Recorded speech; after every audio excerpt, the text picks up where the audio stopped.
What's up everybody and welcome back to another episode of upcoming mods for Fallout 4. Do you personally like tactical mods? Like those tactical pieces that you see mod authors working on, or maybe even have a few downloaded in Fallout 4? Well, if you do, this is definitely going to be an episode for you. Pretty much everything I'm showing you is a pretty interesting and somewhat tactical mod for Fallout 4. If you guys do enjoy the series, you can leave a like or subscribe, but without further ado, let's jump into the first one.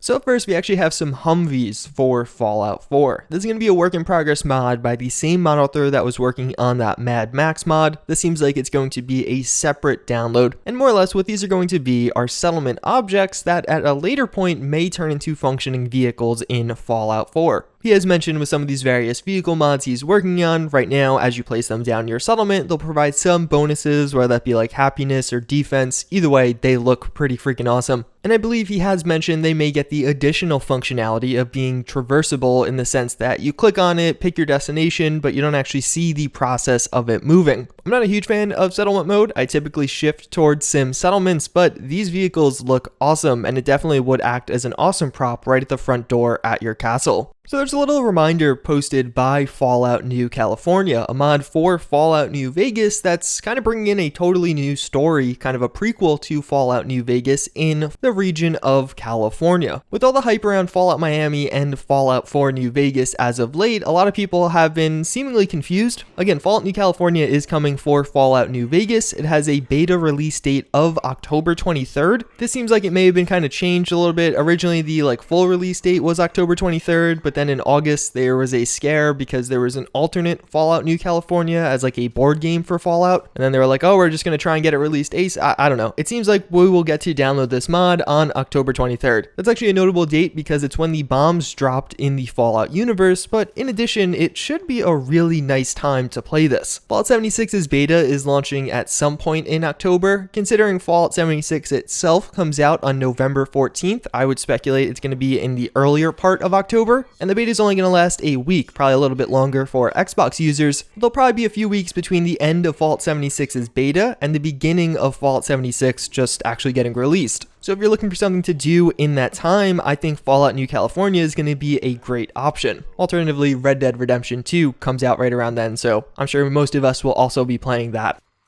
Then we actually have a new work in progress mod by FX0X01. These are a group of modders that we haven't heard from since March. That was the last time they actually posted a work in progress image, but they're coming back around with a PKM. This is going to be pretty cool. On one hand, these guys have produced some of the highest quality mods for Fallout 4. They're definitely at the top tier as far as equipment mods do go in this game, but just in general in Fallout 4, there's really a lack of heavy weapons. You have like the minigun and the Gatling laser, but outside of that, there's not a ton of options, and definitely nothing in the LMG category as there is with the PKM. So for those reasons alone, I think it's going to be a great addition. I'm excited to see where they'll go with this. Obviously, it's been a while since we've seen anything from them, so perhaps there'll be some things that are changed with this one. But even beyond that, we actually also have an update to the RU556. This being a tease at the 3.0 version of this mod, and you can see there's going to be some new attachments on this. It seems like there's going to be a new PEC box added in addition to a new stock, and I actually think some of the rails have gotten changes. I think those Daniel Defense rails are unique, but I could be wrong on that one. Either way, it actually looks really cool, and this mod's fairly old at this point, but fortunately, they have continued to release updates since its initial release. And hopefully with a few more of these updates, or even a few more shoutouts from me, we can get this past 1 million downloads on PC. Right now it sits at a little over 800,000. I definitely know that'd be a cool milestone to hit. Then we get some more updates to Nero's new mod, that with cross blades. What this is going to do is add in a variety of different blades into Fallout 4. It's going to be 4 weapons in total, 2 of which we have already seen, and now we're getting a look at the final 2. So these throwing knives are particularly cool. Basically, it's going to be an explosive throwing knife. It looks like it has kind of a plasma infusion or something along those lines, so it'll probably be a plasma explosion, maybe that's modifiable. But either way, you throw it at an enemy, it will explode, and then after that, you can actually pick it up and use it as a normal throwing knife, or take it back to a chemistry station and actually recharge it, so it'll get that explosive factor back in. That's a really interesting and unique mechanic, and I love that idea. Then we also do have the laser sword. This one looks awesome. Obviously, it's a take on Fallout 4's laser rifle, turning it into kind of a sword of some sort. He does also mention how there's going to be an Institute version, and I really love this kind of stuff, taking like something fairly basic in Fallout 4 where all pretty used to the laser rifle at this point. It's been in several games, but kind of turning it on its head, giving it a totally unique and new look. And all around, I'm excited for this pack. We have very few weapon packs to begin with, but this one looks like it has a lot of unique things coming to the table.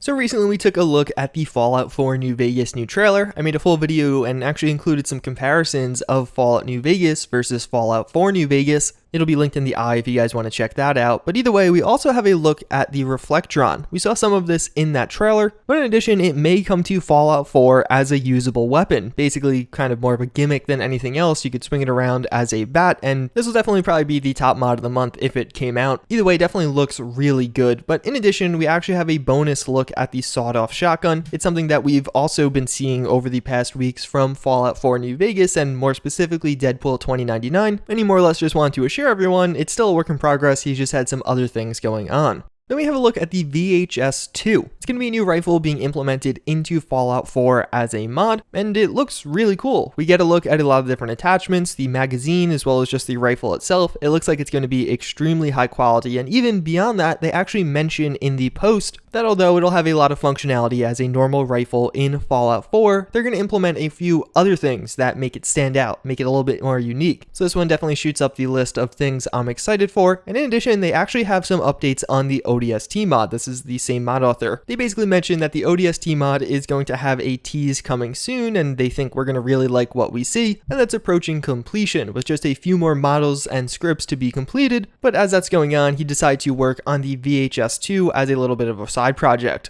Then we got to look at the SawnOff PRL8 shotgun. This is one that's going to be a work in progress by NewerMind43. It looks cool without the textures, just with the base model, but then actually getting the textures on this thing make it look awesome. It's fairly similar to the SawnOff shotgun I showed you a little bit earlier. This one definitely seems like it has a lot more tactical features, very fitting for this video. I know a lot of you guys will probably enjoy using this one in game. Then we got another look at this thing from Axis. I'm not going to attempt to pronounce it because I will invariably screw that up. From this image, we're seeing a gold texture or paint job on it. I know some of you guys will really love this, other ones will hate it. He also posted a video of this on his YouTube channel with a cool little animation to go along with it. This one is definitely looking high quality. I'm particularly excited for it. I really like these types of things in Fallout 4. And more so than anything else, this is really showing off that it's still a work in progress and on the way. But then we actually do have the Benelli M3S90 Redux. So, of course, with many Reduxes out there, this is something that is already released, but it's going to be kind of a rebuild of that existing mod. So the Benelli M3 is definitely a super popular mod for Fallout 4. I think it's like one of the top downloaded things on Xbox One right now. And this Redux version looks really good. The original version definitely had some flaws. It was a great mod that I without a doubt got a lot of use out of, but there's always room for improvement. And from these images, it definitely looks like that improvement is coming. It looks great from these textures, and just in general, I'm excited. I love shotgun mods for Fallout 4. I pretty much always have one hotkeyed whenever I play through the game, and I feel like we haven't had too many releases in this spectrum as of late. But hey, you know what else is cool in Fallout 4? Scopes. So we actually have an image of a scope. Basically, it looks really cool. It definitely looks extremely high quality. This mod author was also working on an FN FAL, so this will likely be used on that, but it could also be used on something else. Either way, I just wanted to highlight it because it really does look quite awesome. But then speaking of shotguns, we also do have the Crate 6712, and I'm probably pronouncing that wrong. This is going to be a work in progress by Scale, who has posted a ton of stuff over the past few months and actually released a lot, definitely a lot more than a lot of other people. And I gotta say, this actually looks really well polished. Even though this is the first time we're seeing this, I would even say this actually looks a bit better than some of his other recent releases. I like this one because it has all the things you want from a shotgun, that wood furniture, that is like that dark wood. But in addition, it kind of looks a bit different. It doesn't necessarily look like your traditional pump action that you're so used to seeing. The barrel shroud definitely has a very unique and different design on it, and I think this is going to be a lot of fun to use in game. It should hopefully have pump action animations, and just in general, as I mentioned 2 image spots ago, shotguns in Fallout 4 are a blast to use. Let's hope this one gets released soon so I can actually get my hands on it. Then we do have KLO. This looks really cool. So basically what this is going to be is a synth that you can actually find within the Institute. Seemingly you'll be able to take him as a companion, but he's kind of a hybrid, I believe, between a regular synth and like an Assaultron. Oddly enough, I feel like this is some area of Fallout 4 that hasn't been super explored. Obviously we do have the robot DLC that allows robot crafting, and you can take all of those as companions, but just kind of a one-off Institute creation that is distinctively different, but also distinctively a robot. This actually actually gives me very hardcore Chappie vibes, but maybe that's just me. Either way, this one looks really good. In the screenshots, you can actually see some of the different paint jobs and customization options, and I'm without a doubt excited for this one. We haven't seen a ton in the companion category for Fallout 4, and I'm kind of getting sick of Deacon following me around all the time. So that's pretty much going to wrap it up for this video. As always, again, I thank you for watching. Hopefully you guys did enjoy this one. There's definitely a ton of really cool mods that I showed off in this. A lot of ones that I'm going to be looking forward to and hopefully keeping you guys up to date with over the coming weeks. The next episode should be episode 200, so hopefully I have something a little bit different and a little bit more special coming with that one. I actually have quite a few special videos coming in the next few weeks and even over the next month, so look forward to those. As always, again, I thank you all for watching though. I hope you enjoyed, and I hope to see you all next time. Later.